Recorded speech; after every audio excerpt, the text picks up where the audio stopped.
thank you. I think EC was very, very kind in all the comments she made about my work and myself. I hope I'm able to do some justice to what she said.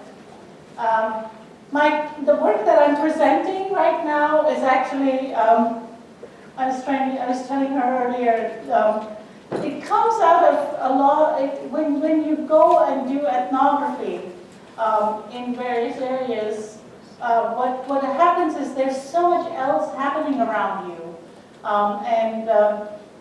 And you kind of look, you come out of that space where you've been collecting data and doing ethnography and you say, oh my God, what was going on there?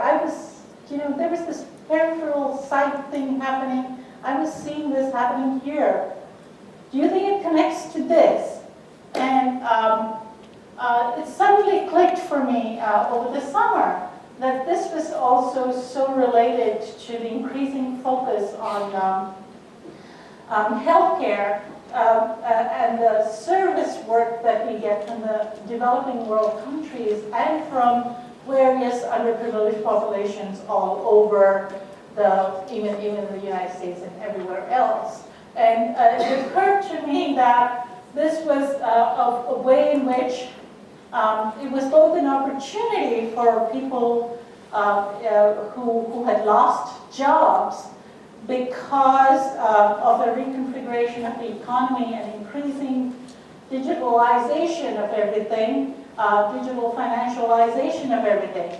Now, we have a tendency to think culturally, the world over, that, oh, we are in a time of digital natives, we are in a time of new technologies, we're going to carry all our little DIY, do-it-yourself technologies, and we're going to be these fantastic science fiction characters independent of anybody else, as though it's so desirable to be alone in the world. So we're just going to be alone, do it ourselves, and carry all our gadgets, and then be connected just enough so that, you can say, hi, Mom, I'm going to hang up on you, or you can say, oh, well, I can't deal with you now, click. So we think this is a great thing. This is all read to us as fantastic progress, because we're going to be able to do everything faster. It's just going to keep going faster and faster and faster, and we'll be spinning, and we'll all reach some kind of eternity. But then what we forget is, in the process of all of us aspiring to be these digitized human beings, we are actually breaking away from structures that previously existed that employed a lot of people. Farming employed a lot of people. Before, for instance, we had, the whole, even during the industrialization movement, we had a whole lot of textile workers fighting against industrialization because their jobs were being converted into industrialization. Likewise, when farming went from small scale to large scale, and we started, and it's commonplace for us in the United States now, we have huge machinery and we have massive growth of all kinds, and sometimes we don't even question the amount of fertilizers there are in our food. So this is all happening on a massive scale, but there was a time when there used to be lots of people working on the farms, and this used to provide livelihood for a lot of people. So in the name of efficiency, in the name of mass production, which was supposed to, by the way, cure world hunger, which is not done yet, for some reason, and mass accumulation, what's happened is we've adopted particular kinds of machines. I'm not saying machines are evil. I'm not saying technology is evil. I'm saying the way we've reorganized is perhaps something to think about. Maybe we should stop and think about the potential for spreading things about. But in this kind of reorganization of rural, and since we take that for granted in the United States in a different way, let me then track into developing world contexts. The case in which where I'm talking about perhaps something like India, where we still have farming that's done on the small scale. We still have people who work in the farms that's much more labor intensive. I know in the US we have migrant labor force coming and doing some of the labor intensive work, right? But in India we still have rural populations doing this work. But what is increasingly happening is, in the name of development and modernization, there's an increased urbanization and real estate encroachment of even the rural areas. So what then happens is a lot of the people who've been doing farming get displaced. They're without job. Then comes this whole new technology mode and says the businesses, and they say we're going to empower all these people without jobs and we're going to employ them. And there's a whole mobility of this population, previously that was rural, that moves into all these other jobs. However, because they don't have advanced degrees or they're not upper class in different ways and are not familiar with social and cultural contexts of upper mobility, they get hooked up into very specific training programs where they are the ones who end up being part of our service structure. So because healthcare is so expensive in the Western world, countries like Thailand and India, for instance, there are others I'm sure, have become places where they are catering to things, what becomes known as health tourism. So you've got systems of service systems set up. So today's talk, what I'm doing is I'm looking at, I'm kind of signaling towards the formation of that kind of a labor force by talking about what I'm calling the automating of subaltern labor. The framework, the paradigm within which this whole movement of labor and mixing up of labor happens through a very highly economically determinist paradigm which talks about demand and supply. The supply has to be produced for the demand, and the demand is that we, who are so reliant on technology now, actually need care work. We need human beings to operate the technology sometimes, because apart from the illusion that these are all do-it-yourself technologies, we still need people to help us out in certain day-to-day things, especially when we've got people who are, when you've got children, whether there's a child care issue or elder care issue, or you're talking about people who are sick. There is an increasing demand for affective labor and intimate labor, and an increasing, we're living in what is known as an increasing service economy. And what I'm trying to say, what I'm also saying is a lot of this, because these things happen in plugging into the digital system, what it also does simultaneously is it plugs all of us and the peripheral labor forces that were not part of the digital system before into a system of what I'm calling dataization. And in the case of senior citizens, they were never part of the digital system before, but now, as they use iPads and all these healthcare products, healthcare monitoring systems that continually feed data into the system, they too get plugged into the big data. So they wear the heart monitoring system, they wear maybe some other DIY system, a health system, they get plugged in. Because, somebody who's 70 or 80 might not actually voluntarily get a Facebook account. They do, but not always. Or a Twitter account or some other form of getting self-dataized. And then, of course, this is all within a certain kind of a implicit surveillance system. That's not to say that there's somebody sitting there and spying on us in a sort of draconian 1984 style, although with the recent issue with the stuff that came out about what's happening to our data and our cell phone conversations, we might wonder. So on the one hand, there's all this stuff structurally happening, and on the other hand, there is a demand for care work.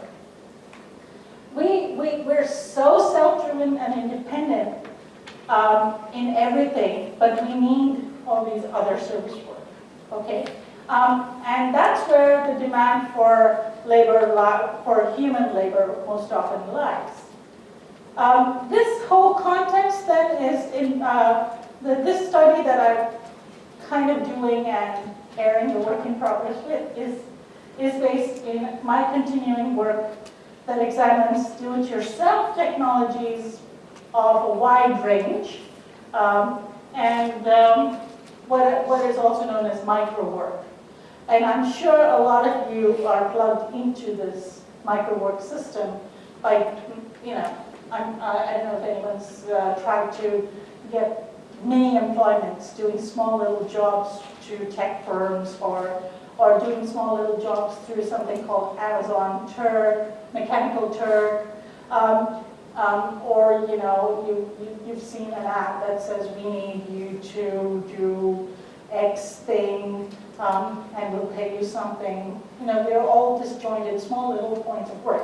Now, that concept of micro work, when taken, which actually is for us in the United States is minimum pay or less than minimum pay. But when we take that into the context of the developing world, and you take into account that $1 is something like, for instance, 40 or 50 rupees, I'm not sure the exchange rate at the present moment. If you're able to pay somebody $1 an hour or less than that for a certain kind of micro work, it seems it can be constructed as a kind of an empowering thing, because this is a person who has, remember, previously been uprooted from the kind of work they've been doing and is without a job. So the concept of micro work works with the model of with the DIY technologies, with the need for affective work, service work, and intimate labor in different ways. After I talked to you briefly about these two models of care systems that I had here as examples, I will go back to the idea of micro work and then also go back to talking to you about the issue of microfinance and micro entrepreneurs that are being financed through these models as well.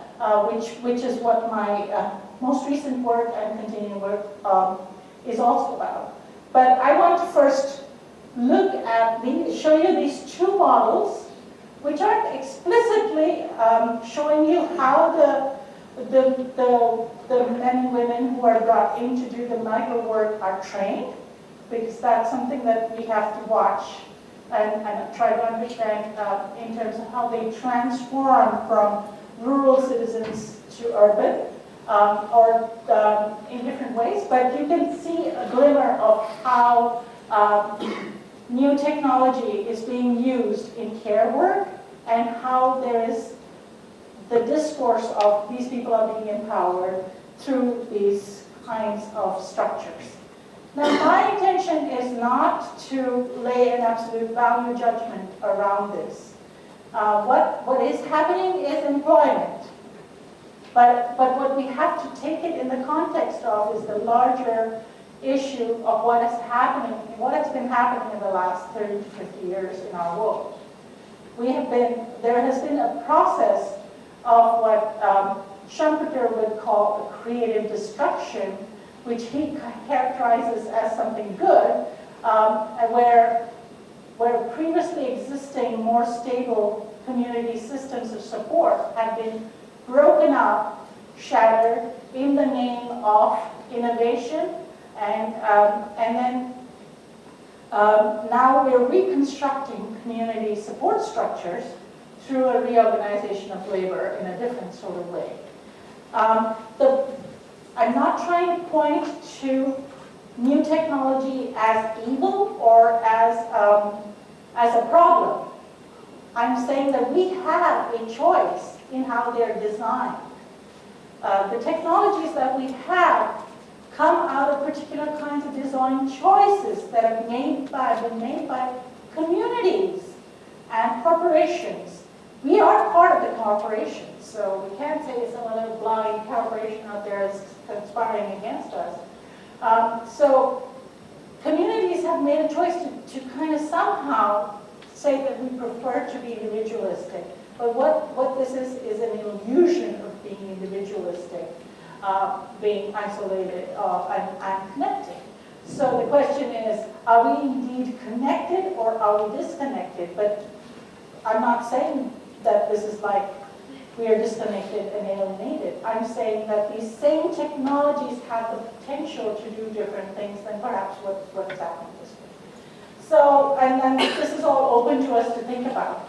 The two cases I'm looking at, who, by the way, are doing good work in one sense economically, but we could also say that the problem that needed solving through these things was socially and economically created.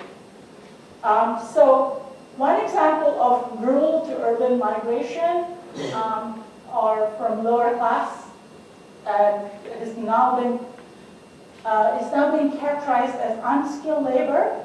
People, by the way, who are very skilled in other things. They might be skilled in things such as farming or weaving or handcrafting or carpentry or something else that is no longer in demand because we prefer other kinds of globally circulatable products where the labor for them and the oppressive forms in which the laboring happens is invisible to us. So for instance, we can, I mean, I'm not outside of it, so I'm not trying to make a guilt trip. We will buy products that perhaps that come from sweatshops to us.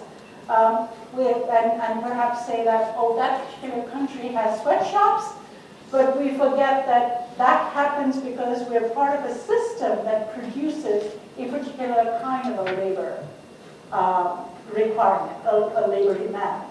So right now, things like this might seem to be empowering to particular kinds of people, but the point is the model, economic globalization model that we're in, allows itself to, allows certain kinds of abusive systems to be produced.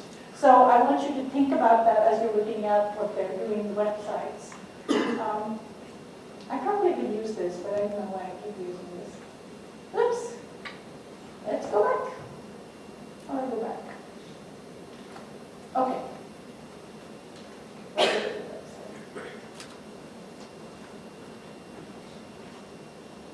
The particular website that comes from, what did I do? Oh, okay, sorry. This is from South India, and what they have is many hospitals which cater actually to a lot of diasporic Indian communities who go back to India and get their services done for much cheaper, but also not just much cheaper, but they get a lot more of human beings looking after them and healthcare services in terms of affective service and intimate labor and all the other stuff that they might not get if they were to use the MMOs here and use the hospitals here. So because, you know, you basically go into the hospital for a day, your MMO may not pay for more than that, and then you have to come back and do everything yourself, you know, or whatever, and you know. So a lot of people, they prefer to use the services that are cheaper in the developing world.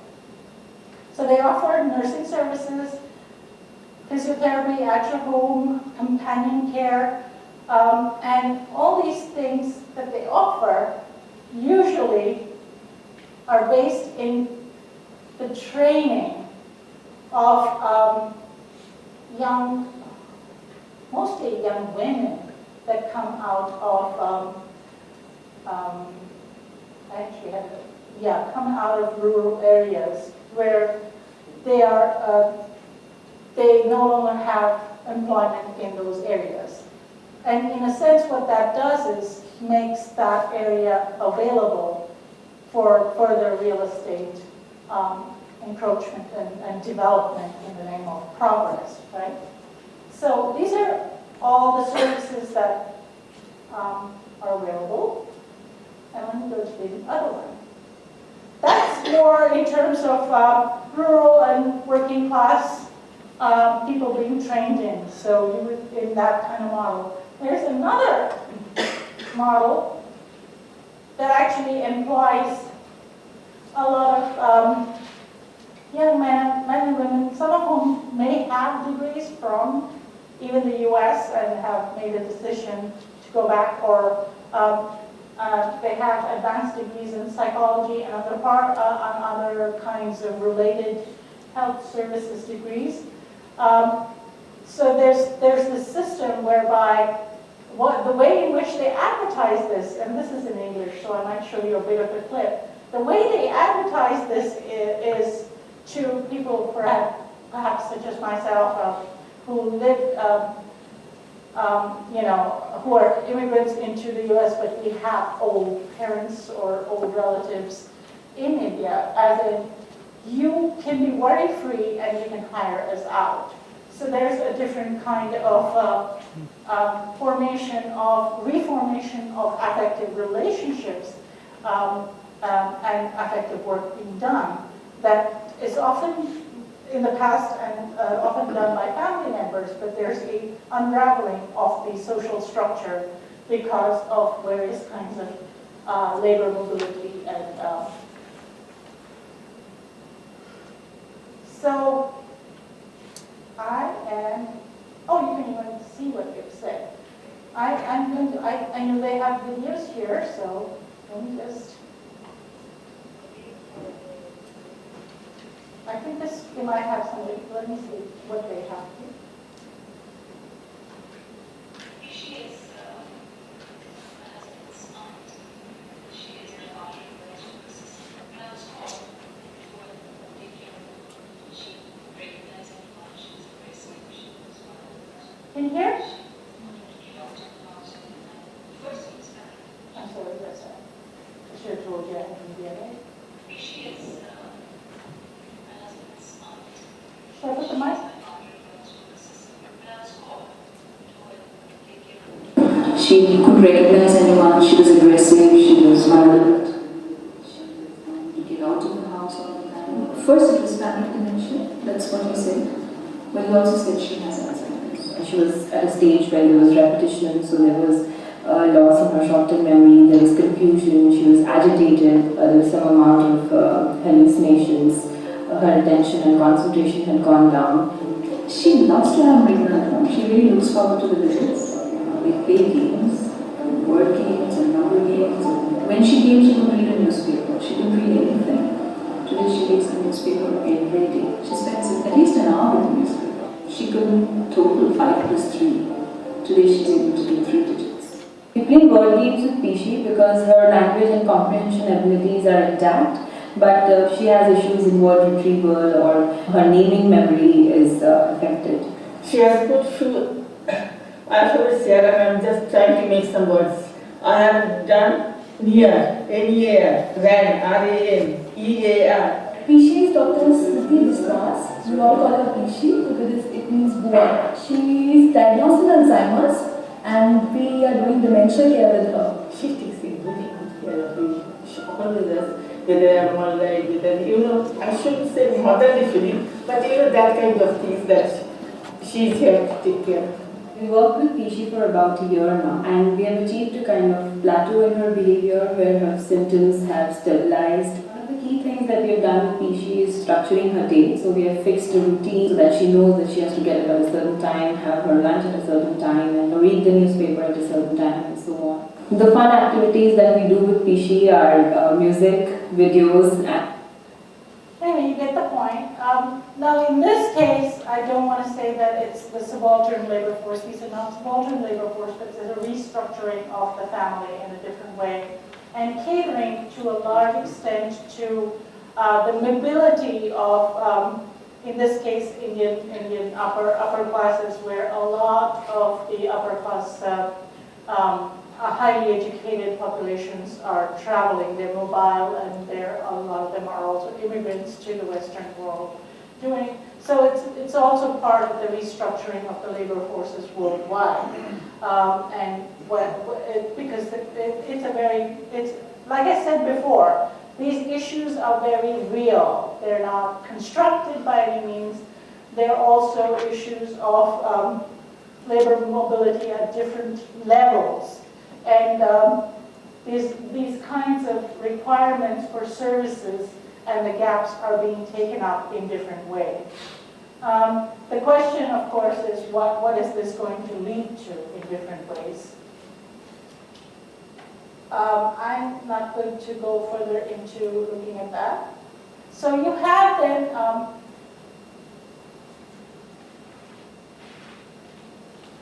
now, how does that connect to the issue of care and globalizing? I think some of that are gaps that you can fill in from what I've talked about. But you have then what connects up as the subaltern labor that connects up to the politics of micro and the production and the circulation of affect, what I'm calling the production of circulation of affect. One of the arguments I'm making is that because we have a lot of, because the machine, or so to speak, the DIY technologies, the machines are now characterized as the things that do the work for us, the kind of work that a lot of time we need from human beings is service work, is embodied affective labor, is emotion work, is intimacy work. So increasingly, I'm sure you're aware of, some of you are aware of the whole body of research that's being done on affect theory. There's a reason for that, because increasingly there is a demand for the monetization of our, I'm categorizing, sometimes we can't even isolate these from our everyday behavior, emotions, interpersonal interactions, things that are missing sometimes in the everyday. Clearly, we could see that in the case of the old lady, because she is, her children are away from her. As she progresses in her dementia, she needs care, but she also just needs people around her who care for her emotionally. And so this service then creates this intimate labor system whereby then the actual family doesn't have to struggle with and negotiate, and they get to be quote-unquote productive elsewhere in the global economy. Then there's this whole mobilization of the politics of the micro that links up to this, because a lot of the people that work in these spaces are also not necessarily very highly paid. Where am I coming to?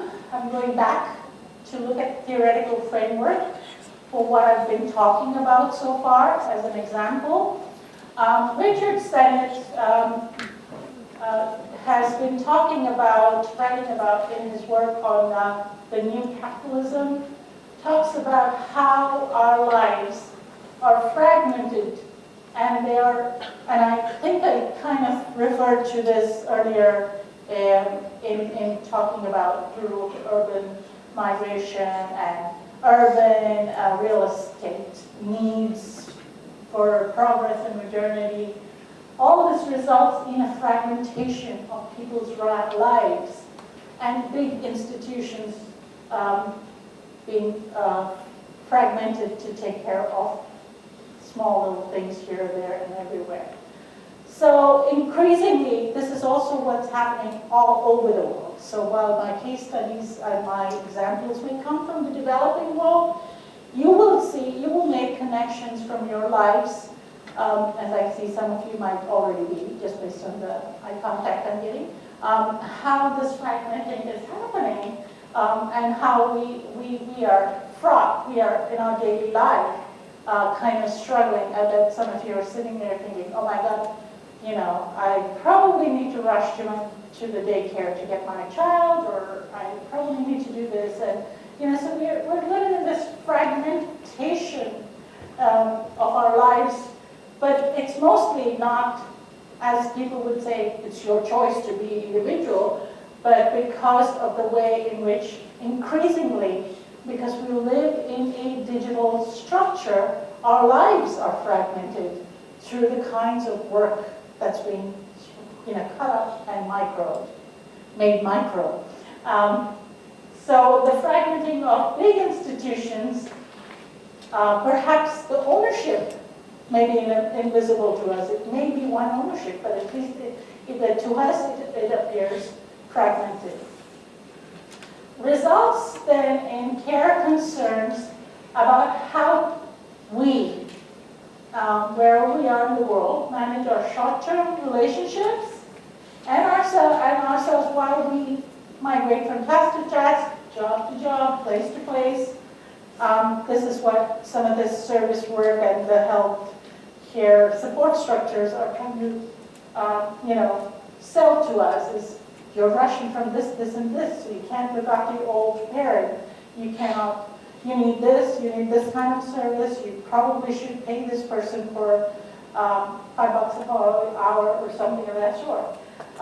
So here we are, we're hopping around, and so then there's this opportunity for hiring out for people who do micro work.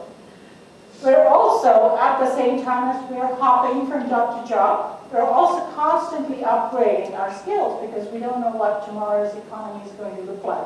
And I literally mean tomorrow, as in 12 hours from now, not even 24 hours from now.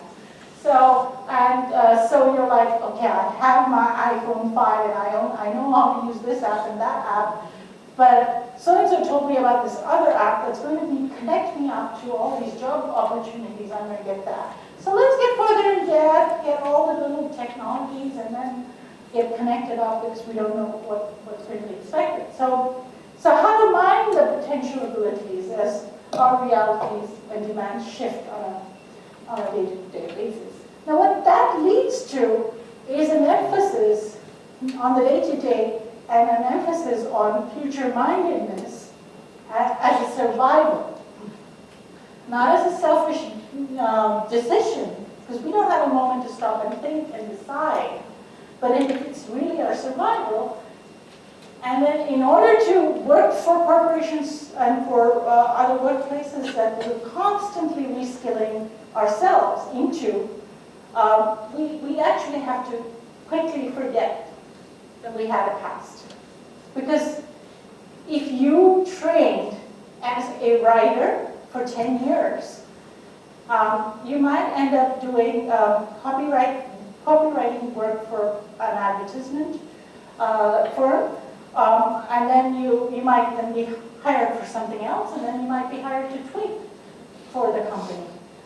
So there's all kinds of things that you quickly have to learn things. It might be the same concept of writing. It might be the same concept of articulating a thought, but you have to know this new software. You need to know new things. So because if you don't know that, if you can't show that in your resume, then you don't have guaranteed employment. So we live in this frenzy of, constantly, I'm going to let go of my past history of service and move to the next thing because that's what employers want. So this is actual at one level, and this is why the micro work model works so well, because then a lot of us are busy trying to learn the things on the job, and we give a lot of free labor doing it.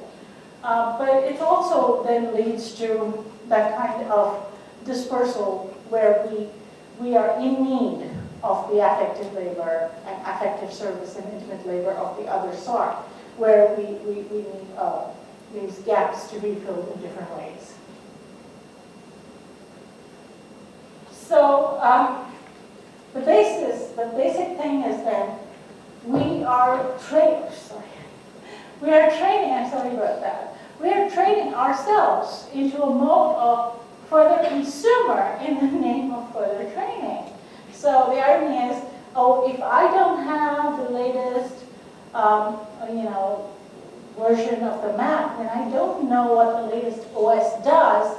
And supposing the particular PR company that I'm going to be working for requires me to work on that OS, I won't be able to do it. And I don't know anybody in my near circuit actually who owns that high-end. So let me go spend on my credit card, get further and get the latest map. I mean, so I'm just using an extreme example, but we're in that mode, and we're also consuming skills in that mode for new things. And then we've had such really good skills. We've had good skills for listening to people, we've had good skills for writing, we've had good skills for farming, we've had good skills for doing maybe craft work, carpentering, which would have been useful in different ways. But we had to discard them. And it's also in terms of it's the same framework, right? What he's talking about is in terms of goods, but if you do the translation in terms of what we're doing as we look for jobs, you can see the parallel. So the framework now is more of a consumer avid for new things, even in terms of training and finding jobs. And that's the kind of framework that the micro work framework counts on. Pictures work who actually come at looking at technology and science and technology studies through inserting the economic into the framework. They talk about how we get into exchange. We enter into exchange not only because of our desire to consume, but actually we also enter the exchange because we want the profit from it. So they're also talking about the fact that exchange then is a form of distribution, and this is then why people get into that mode of transaction. I'm asking that as you read and think about these, you go back to the examples and think about where these might connect.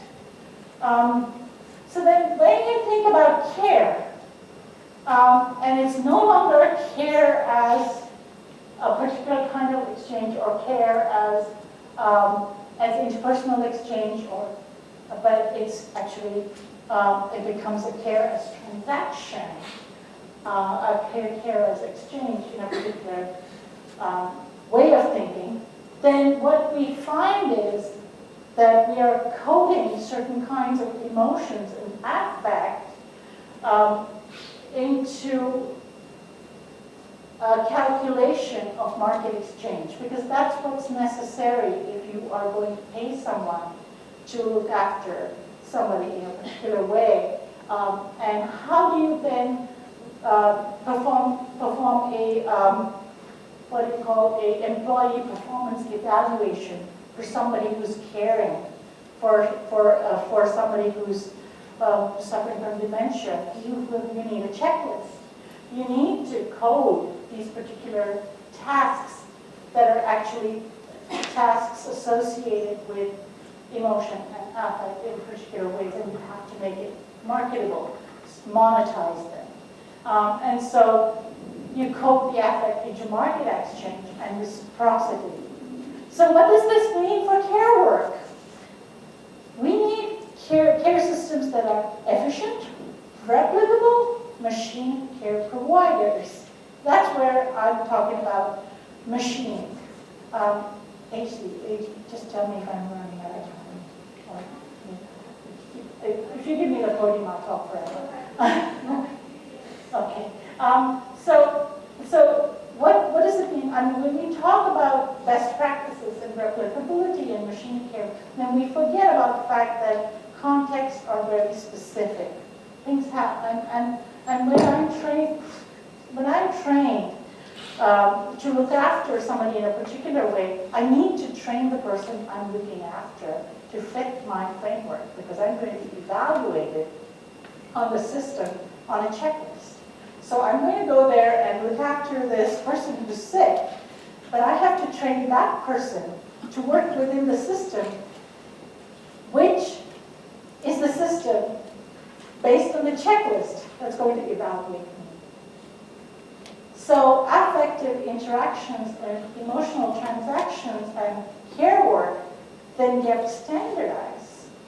And these people, older people, get disciplined or whatever, the medical patients get disciplined into a particular framework.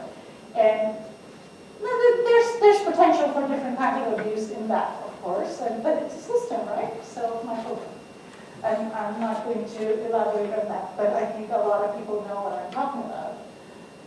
So machinic subjectivity then is a term that Colin Miura, who's written about outsourced work in a particular way, talks about how technologies, I just talked about the checklist. That's just a very benign kind of surveillance, but look at offshore workers, call center workers, they've had extreme surveillance. Their keyboard clicks are surveilled. Everything is surveilled so that they're really like automatons. So they must then reorganize themselves, but while they're reorganizing themselves, they must reorganize you, the customer, who is the one calling them for service. So then, they in turn try to use their frameworks. They must train you without upsetting you, because once you're upset, then they will negative feedback. So these are all kinds of interesting things that is a process as you go out in the workplace that you might encounter. She talks about the machinic subjectivity and the caring cyborg using a particular play that was written by a previously out call center worker who writes in his play about his experience, his experience when of calling somebody on September 11th for recovering their debt. He's an offshore call center worker from India, calling somebody who is in the U.S. on September 11th, just around the time that the whole planes crashing into the tower happens. And the affective relationship between the two people is what this play focuses on. And this person, who is a call center worker, has never been to the U.S., never been to New York, knows every detail of the geography and the map. And the woman that he calls, trying to recover the debt, is like, you need to pay your credit card bill, ma'am. And she's like, oh, my daughter's in New York and this thing just happened. Can you find her for me? Because a lot of the times when we're talking to people, customer service people, we don't actually know where they are geographically. So he spends the next several, in the play, recounting how he makes this effort to find this woman's daughter. And this very interesting affective transmission between him and what he's doing. He's doing this extremely intense affective emotional work for this woman who needs her daughter found. And so I don't actually know if the daughter was found, but the focus here is on the relationship building that has happened in affective. And it's the interesting thing, of course, is if the woman actually found out who he was, it would all be quote unquote fake, right? But it's very real. The affect is real. The whole event is real, and everything that happened is real. These are all the kinds of various circuitry that we don't think about when we're thinking about care work. And so there's a decentralizing and outsourcing of family care. These are the two models, and I just talked about them. I think I have them. And these are other things that I've worked on, but I don't think I will go in detail on this. SamaSource is a place that kind of Antiva.org, but you might find information on all this in my book on cyberculture and the subaltern.